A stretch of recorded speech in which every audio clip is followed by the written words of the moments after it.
শুভ সকাল, শুভ সকাল। সবাই কেমন আছেন? রোজের পাঁচালির থেকে নিয়ে চলে এলাম আরেকটি ছোট্ট ভিডিও। কেমন লাগছে ফুলটা? এটাও কিন্তু তোজোরই ফুল। যাই হোক, তোজোর ফুলের উপরে আমার ভীষণ চোখ, আর আমি যখন সময় পাই তখনই ক্যামেরা বন্দি করি। আর কালকে রাত্রে আমি এই কেকটা বানিয়েছিলাম, কিন্তু ওইভাবেই রেখে দিয়েছিলাম। কেকটা কতটুকু ফুলেছে দেখুন। আসলে কেকটা করার কারণ হচ্ছে, স্বস্তিক বাইরের কেক খায় না, ও যদি এরকম করে একটুখানি কেক করে দেওয়া হয় খায়। আর ঈশিতা খুব ভালো খায়। ঈশিতা আজকে আসছে, নিশ্চয়ই আজকে ব্লগে দেখাবো ঈশিতাকে। আর এই কেকটা ওরা দুই ভাই বোনই শেষ করে দেবে, কিন্তু তাও আমি একটু খেয়েছি, ওর বাবাও খেয়েছে, আর টুকু একটু খেয়েছে। আরেকটা ছিল, একটা নয় আরেকটা ছিল, ওটা শেষ হয়ে গেছে। যাই হোক, রেসিপিটা আমি দেখাইনি, পরে অন্য সময় করে রেসিপি দেবো। আহামরি এমন কিছু শক্তপোক্ত নয় রেসিপিতে। যাই হোক, এইবার এই কেকগুলোকে কেটে রাখলাম, কারণ আমি জানি একটু পরে আর থাকবে না, কিন্তু ঈশিতার জন্য বাঁচিয়ে রাখতে হবে। আর প্রতিদিনের বাজার চলে এসছে আমার, তো বাজার কাছেই, তাই প্রায়ই বেশ টাটকা টাটকা সবজি আসে। আর এখন আবার শীতকাল, আজকে আবার বেগুন নিয়ে এসছে। বেগুন আনবে না করে এই প্রথম আমাদের বেগুন আসলো এই শীতে। যাই হোক, বেগুন আর পটল এইভাবে কেটে রেখে দিলাম লবণ, হলুদ আর চিনি দিয়ে। আর ওই বেতের শাক, আর আমি না কোনো শাক আনলে পরে শাকগুলো কুচাই না, আমি গোটা গোটাই রাখি। কারণ আমি শুনেছি যে এরকম গোটা থাকলে রান্না করতে অসুবিধা হয় না, আর কাটলে পরে শিশায় নাকি অনেক ভিটামিন চলে যায়। যাই হোক, অত শত বুঝি না বাবু, রান্না করার দরকার, রান্না করেই ভালোই হয়, ঘেটে তো ঘই করবো। আর কিছু বাদাম এনেছিলাম, এগুলোকে ভেজে রেখে দেবো, পরেও যেন ব্যবহার করা যায়। আর ওই শাকের জন্য সব ধুয়ে টুয়ে নিলাম। আর আজকে করবো একটু মুসুর ডাল, ঘন করে যেমনভাবে করি আর কি, মুসুর ডাল, সাথে একটু ডিমও দেবো। আর শাক, বেগুন ভাজা, পটল ভাজা, এতেই অনেক। আর শাকের জন্য সব ফোড়নে দিয়ে দিলাম হালকা করে, আর একটু আদা, জিরে, আর একটু সামান্য দারচিনি ছিল, ওইগুলো সব একটা পেস্ট করে রেখে দিয়েছি, দুটো সবজিতেই যেন হয়ে যায়। আর এগুলোকে ভালো করে ভেজে নেবো আগে। এখানটায় আছে কাঁচা টমেটো দিয়েছি, আর ওইদিকে বেগুন দিয়েছি অল্প একটু, শিমও অল্প, আর প্রতিদিনের যেমন টুকটাক মশলা, লবণ, হলুদ, আদা, জিরে বাটা। আর বললাম না আজকে একটুখানি দারচিনি পড়েছিল, যার জন্য গরম মশলাটা একটু কম পড়বে। এই পর্যন্তই দিয়ে এবার এটাকে ভালো করে কষাবো, কষিয়ে। আর বেতের শাক তো ভীষণ নরম, কুচাতে হয় না, এবার যে যেমন ভাবে ভালোবাসে আর কি। আমি তো সব ঘেটে ঘ বানিয়ে দিই, তাই আমার কুচানোর থেকেও বেশি হয়ে যায় আর কি। যাই হোক, আর ও হ্যাঁ, ছেলে খুব বেতের শাক ভালো খায়, যদি ওর মধ্যে বাদাম আর পোস্ত সামান্য একটু চিনি দেওয়া যায়। চিনি তো অবশ্যই প্রত্যেক কটা জিনিসেই দিই। আর এইভাবে বেতের শাকটাকে রেডি করলাম। রেডি করার পরে একটা বাটিতে একটু বাদাম, যে বাদামগুলো আর কি ভেজেছিলাম, সে বাদাম, পোস্ত আর চিনি একসাথে করে ওটাকে রেখে দিয়েছি। নামানোর সময় দিয়ে ওই আর কি নাড়াচাড়া করে নামিয়ে দেবো, চিনিটা গলতে যেটুকুনি টাইম। এটা যদি হয় স্বস্তিকের আর কোনো সমস্যা নেই, স্বস্তিক ভীষণ ভালো খাবে। আর শাকটা হয় অল্প, কিন্তু এই অল্পতেই যে এতটুকু স্বাদ হয় বলার মতো না। আর সত্যি বলতে আমাদের তো একটু লঙ্কাটা কম খাওয়া পড়ে, তো যেমনভাবে খাই আর কি তেমনই। আর এই হয়ে গেছে, দেখেছেন কতটুকু সবজি ছিল, কোনটুকুনি হয়ে গেছে। যাই হোক, আমাদের একটা বেলা সুন্দরভাবে কেটে যাবে। আর ওইদিকে মুসুর ডাল, কাঁচা পেঁয়াজ, কাঁচা তেল, লবণ, হলুদ, আর ওই যে মশলা বললাম, আজকে একটু রসুন দিয়েছি, আর আলু আর টমেটো একসাথে, ও কাঁচা লঙ্কা একসাথে মেখে, কাঁচা সর্ষের তেল দিয়ে একসাথে মেখে ওই বাটি চচ্চড়ি টাইপের করে, তারপরে এটাকে হালকা করে একটু ভাজবো আগে, ভালো করে ভেজে। আর আগে না আমি ডিমের একটা ভুজিয়া তৈরি করে রেখেছিলাম, কিন্তু ওটা না রেকর্ড করতে ভুলে গেছি। যাই হোক, নতুন নতুন ভিডিও করলে যা হয় আর কি। এবার এটাকে ভালো করে ভাজবো, ভাজার পরে তারপরে ডিমের ভুজিয়া আর ধনেপাতাটা নামানোর সময় দেবো, অবশ্যই একটু চিনি এতেও দেবো। তারপর হালকা একটু গরম জল করে এর মধ্যে দিয়ে দিলাম। আর আমাদের বাড়িতে না মুসুর ডালটা যদি টেলটেলে টাইপের একটু করি, ওর বাবা একা খায়, আর কেউ খেতে চায় না। আমিও খুব একটা ভালো খাই না, আমার যেহেতু একটু থাইরয়েডের সমস্যা আছে, আর নাকি মুসুর ডাল খেতে নেই। আর ছেলে তো মুখেই দেবে না, কিন্তু এইভাবে যদি করা হয় ছেলে একদম সুন্দরভাবে সোনামুখ করে খেয়ে নেবে, তাই ভাবলাম এইভাবেই করি। আর এই যে ডালটা ফুটে গেছে, এইবার সুন্দর করে ওগুলো দিয়ে দেবো, মানে ডিমের ভুজিয়া, ধনেপাতা কুচি, আর সামান্য একটু চিনি। আর লঙ্কাটা একটু একদমই কম হয়েছিল, দেখলাম কোনো ঝালটাল হয়নি, তাই আবার একটুখানি লঙ্কা দিলাম। আর তারপরে টুকটাক তো ঘরের কাজ আছে, ছেলে আবার প্রাইভেটে যাবে, খেয়ে দেয়, এই যে এখন প্রাইভেটে যাবে, আসবে একবারে রাত্রি 8টা নাগাদ যাবে, আসবে আর কি 8টা নাগাদ, তা ওকে একটা ছোটো টিফিন করে দেওয়া আছে, ও খেয়ে নেবে বলেছে।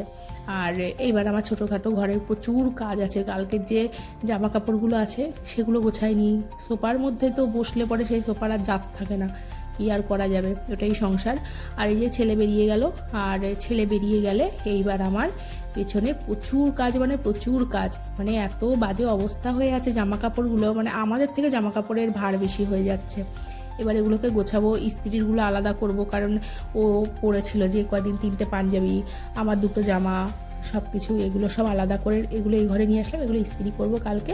আর এই জায়গাটাকে পরিষ্কার করে দিলাম, কিন্তু ওই যে বালিশ, বই আর ওর জামা আর একটা কাঁথা, ওটা কিন্তু ওখান থেকে সরানোর অধিকার কারো নেই, ওটা ওইখানটাই পড়ে থাকবে। আর এই যে সব খাওয়া দাওয়ার পরে দুপুরবেলা এইটুকুনি বেঁচে আছে, রাত্রেবেলা ভালো করে হয়ে যাবে। আর রাত্রিবেলা দেখি কি কি হয়, আশা করি আর কিছু লাগবে। ওয়েলকাম।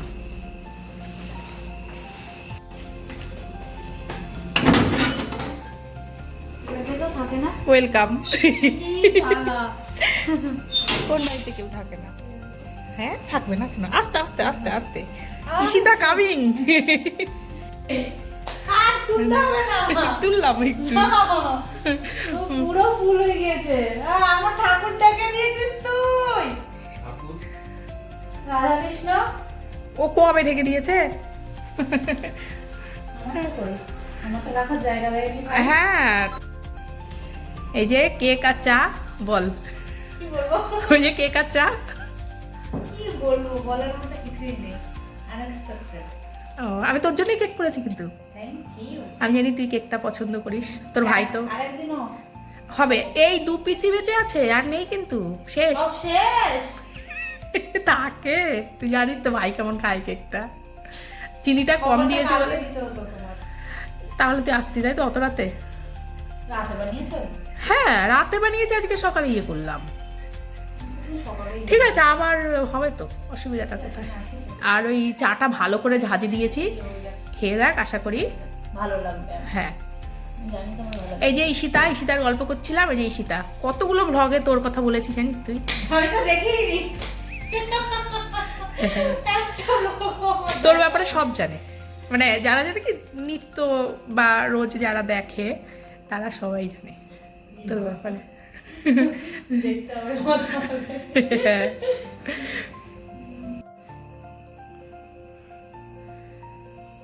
তখন কত চুল ছিল, আর মুখটা একটু একটু দেখা, শাহরুখটা একটু দেখা, কোথা থেকে পেলি সেটা বল।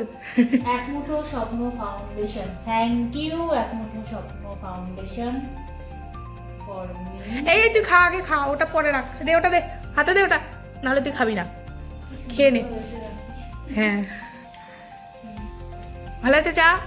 ভালো হয়েছে, কিন্তু সেই চায়ের মতো হয়নি, একটু কমতে আছে। আজকে মশলাটা বাড়াবাড়ি দিয়ে ফেলেছি, আমিও মনে বুঝতে হচ্ছে না, আমার মনে হচ্ছে কম হয়েছে মশলা। না না, মশলাটা বাড়াবাড়ি হয়েছে বলে রংটা দেখ না কেমন কালচে হয়ে গেছে। ভালো হয়েছে কিন্তু কেকটা রিভিউ দে। হ্যাঁ, তোর আর ভাইয়ের জন্যই কেকটা বানাই, ওই জন্যই আমি খালি বলি যে কেকটা কেমন আছে, হাতে ধরি খা। টুকু খেয়ে বললো টুকুর ভালো লাগছে, এটা টুকুর কথা, কাকু বললো ভালো হয়েছে। হ্যাঁ আমার লাস্টটা হবে না। ঠিক আছে, আবার করবো, তুই থাকবি তো, থাকার আগে বরং তোকে দরকার একটু করে পাঠিয়ে দেবো যেদিন যাবি তুই। হ্যাঁ ওটা সবথেকে ভালো, তাহলে আমি তুই ট্রেনের মধ্যে আমি খেতে পারবো। হ্যাঁ হ্যাঁ হ্যাঁ। হঠাৎ হাসির কথা কেন মনে হলো তোর? ওটা আপাতত হাসির কথাই। মজা মনে লাগছে, মজা লাগছে। এই ও কেক দেখলে মাথায় আরেকটুখানি কি রেখেছি, ওটা খেয়ে নিত। কে রে ভাই? আছে দেখ একটুখানি আছে, আছে না? এই যে লোবা, কেক খাওয়ার লোবা। সবাই ক্রিম কেক পছন্দ করে, আর আমাদের বাড়িতে কি কেক পছন্দ হয়? এই কেকটাই ভালো লাগে কাকি, বেশি ক্রিম কেক ভালো লাগে না। আর এর মধ্যে কিছু নেই, ক্ষতি হবে না শরীরে। আর এই যে পজিশনে বসে গেছে, এই যে এটা হচ্ছে বেডরুম, এটা হচ্ছে ওয়াশরুম, আর কি জানে এটা সব কিছু বসে পড়েছে। আর সবুজ রং দিয়ে আমি নামটা ঢেকেছি তো, সবুজ তো মমতা সিনেমার নাম হচ্ছে দিদি, এবার ও হিসেবে দিদির নামের সাথে এই সিনেমাটার নামের মিল আছে। কি করে?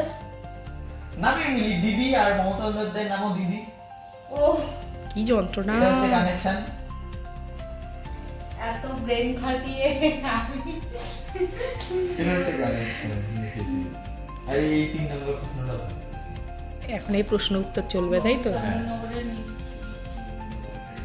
এখন প্রশ্ন উত্তর চলবে, এসে তো তোর মাথা খারাপ, বাড়ি যা। কালকে আসবি, কালকে আবার হবে। আমি এবার রুটি করতে যাই। খুব কাছে ছিলাম। এই ইতিহাস না পুরাণ। ঠিকই আছে, সারাদিন কৃষ্ণ কৃষ্ণ করিস তুই। হ্যাঁ, তাহলে তো আরো পারার কথা। কি কৃষ্ণ কৃষ্ণ করি? কৃষ্ণ কৃষ্ণ করলে তো আরো পারার কথা। দিদিকে পেয়েছে, এবার দিদির মাথা গরম হয়ে গেছে, সব রকম কোশ্চেন হবে দিদির ওপরে। আর এবার আমি যাব রুটি বুটি করতে, কাজ আছে। ঈশিতা থাকবে না, ওর এই চা আর কেক খাওয়া হয়ে গেছে। আর ভিডিওটা এখানে শেষ করব। ভালো লাগলে একটি লাইক করবেন, কমেন্ট শেয়ার করবেন। আর দেখা হচ্ছে নতুন আরেকটি ভিডিওতে। ততক্ষণ শুভরাত্রি, ভালো থাকবেন, সুস্থ থাকবেন সবাই।